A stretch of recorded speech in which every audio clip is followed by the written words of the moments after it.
Alors on va prendre un exemple de type ax plus b. Alors j'ai pris l'exemple de 2x plus 1. Alors, est-ce que ce genre de fonction a une valeur interdite?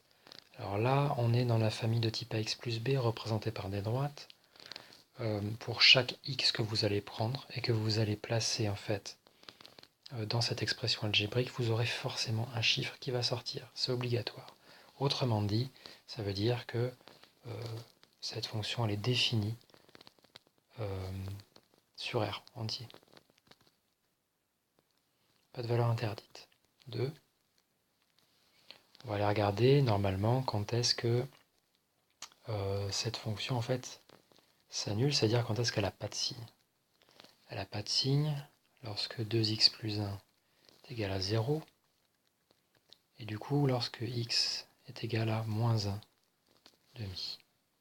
Donc ça nous permet de trouver le x, enfin on a trouvé le x pour lequel on va pouvoir mettre ce symbole en dessous. Pour ce x-là, cette fonction fait 0, elle n'a pas de signe. Celui-là, il sera à prendre en compte dans notre tableau.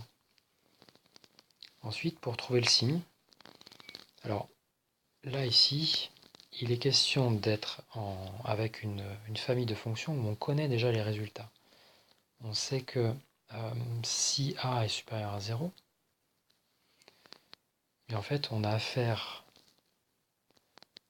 à une pente ici, puisqu'il est question de ça, pour a une pente croissante.